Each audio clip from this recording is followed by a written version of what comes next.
What brought me to TCAT was my grandmother.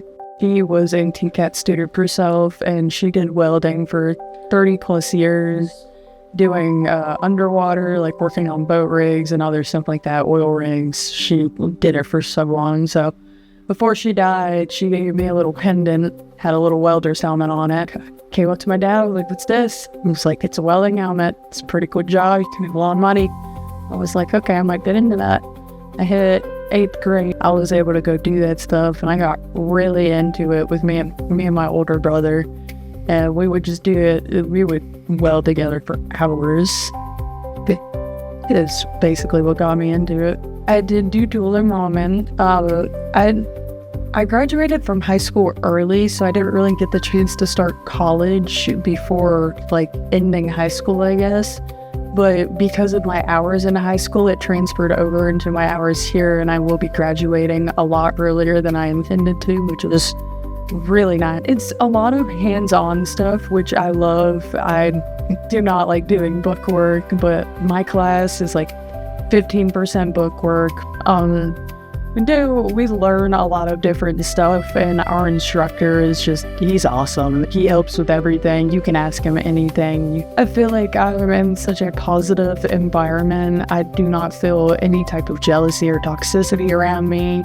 Everybody, and if not just my class, but in all of the other classes, just support each other. You know, you pass people in the hall, it's like, "Hey, love your hair," you know? It's just such a nice place to be in. It's such a good environment. I grew up with all brothers and my dad, so I feel pretty confident that I'm not gonna let any man drag me down. When I got into welding, told me that I wasn't gonna be able to do it because I am a woman, and I basically told him, "Let's see you weld."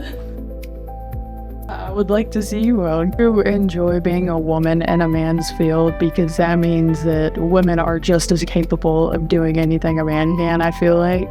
And it also is just a huge confidence boost. I started July 7th of 2025, and because of the hours that I have in high school and other stuff, I'm going to be graduating like late May, which is pretty nice. I like that. But my middle school didn't have like a welding program, so my father, he bought me like a MIG machine whenever I was in 8th grade. I was in 13, and he was like, here's some metal, work on this, and I did a way better weld than he ever said.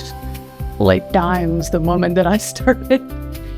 You know, there's always room for improvements, and it's okay to make mistakes. It's okay to fail sometimes. It just means that you'll do better the next time. Whenever I leave here, I do intend on getting a scuba license and possibly going to California or anywhere along the coast to do underwater welding.